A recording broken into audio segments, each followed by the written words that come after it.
So it's really great to be here this morning. I was here last year and I was just reflecting on how the debates have changed, how the stakeholders who are engaged in the process have expanded, but also how our world that we're living in has put a closer attention on the need for wellbeing economies, the goals and values of it.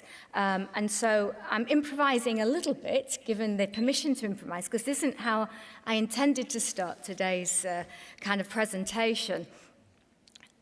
The last speaker reminded me of something that is really important. At the end of the day, what a wellbeing economy is about a better life for people.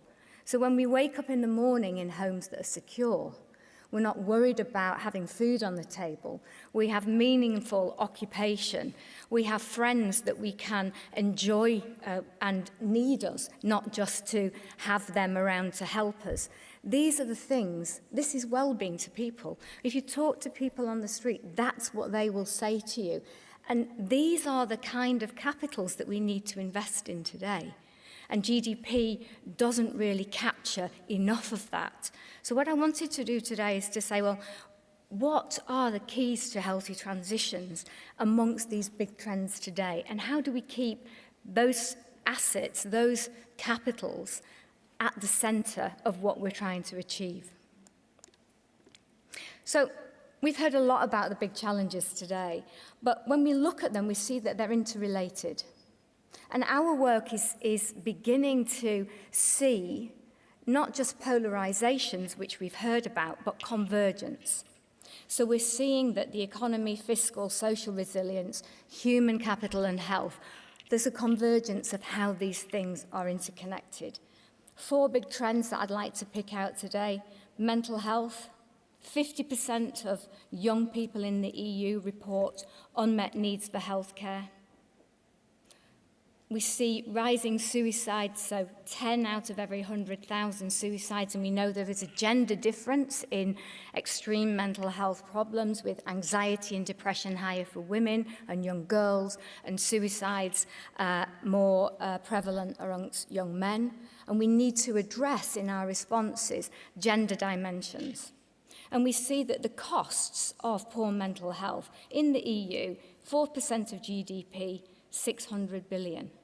So mental health isn't just an issue that affects people who are affected by it, it affects wider society and the economy. And it's finance, health, society, communities, health that are concerned. Let's look at ageing. We've heard a lot about that. We know that there's concerns about tax revenues and fiscal stability. We're working with ministries of finance and central banks. That's their primary concern, because in 15 to 30 years, the majority of the population in European countries is going to be 60 and over.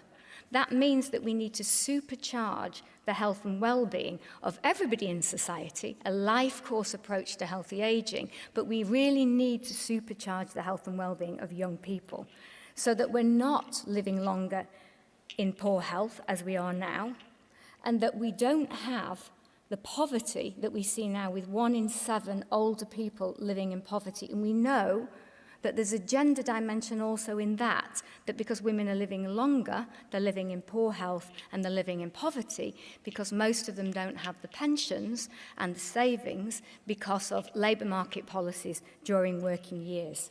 So we can see these interconnections.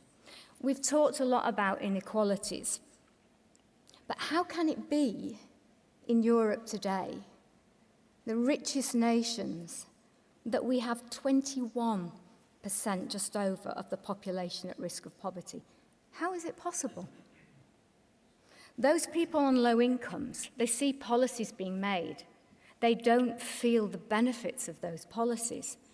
And so we can see that there's a 40% less trust in authorities, in politics, and between communities amongst those who see others benefiting and not themselves. There's a backlash in gender equality. We see that in an increase in gender-based violence. We see that also in terms of who's losing jobs and where there are cuts in terms of policies. And we can see that there's a higher rate of living with a limiting illness. That's an illness that limits your ability to participate in society, not just economic participation, but social participation on those with lower incomes. And when you have that degree of loss of our human capacity, human development, then society can't function. And we see that on a more wider level with unbalanced development. The way that the economy has been driven in the last 20 years, we see in many countries today that there is one centre that is the economic powerhouse in a country, and around it other regions and areas are left behind. It's not sustainable, even if we keep the same economic model. But there's fatal consequences of that. And during COVID, we had 600,000 excess deaths in areas where there was low investment in development, low investment in health systems. And we've heard about the digital transition, the digital revolution. The potential is high, but currently 1 in 4 people are not connected to broadband. So when we're going ahead and introducing our digital health policies and strategies, we need to be clear that there's action that we need to take with digital suppliers to ensure that broadband is accessible and affordable, and that people have the digital skills to be able to connect. And we can see these interconnections. The solutions to these then can't really be addressed by health on their own, nor by the other sectors on their own. And it was really interesting in the recent elections, EU elections, to see how these issues featured in what was the top of the agenda for voters. Poverty and social exclusion, public health, the economy and job creation, top concerns.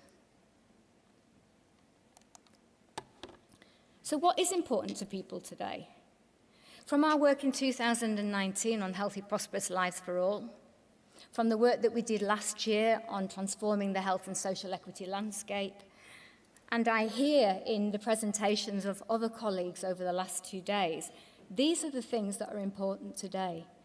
Secure homes, strong relationships, safety where I live, trust between communities, in authorities, access to healthy foods, culture, vibrant economy, low crime, green spaces, learning, being connected.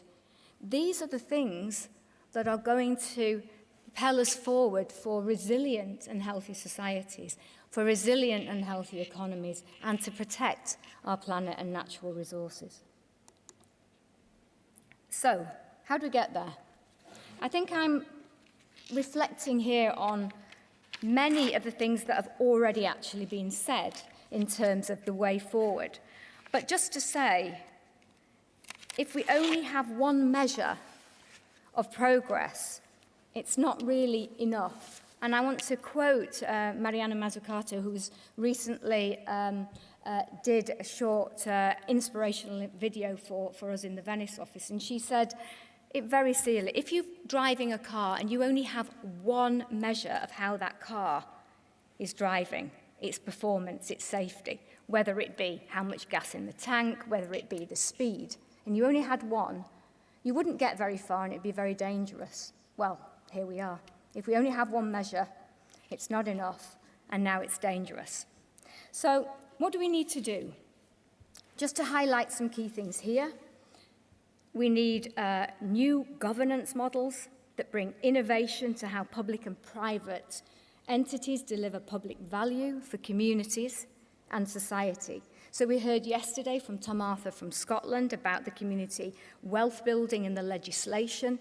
We know that the Preston experiment, which is where in a deprived community, businesses, public sector communities came together to pool resources, to generate better jobs, better incomes, better places to live and work.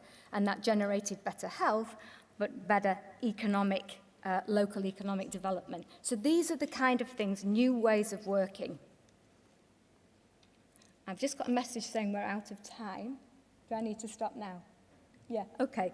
So these are the key things that we need to do.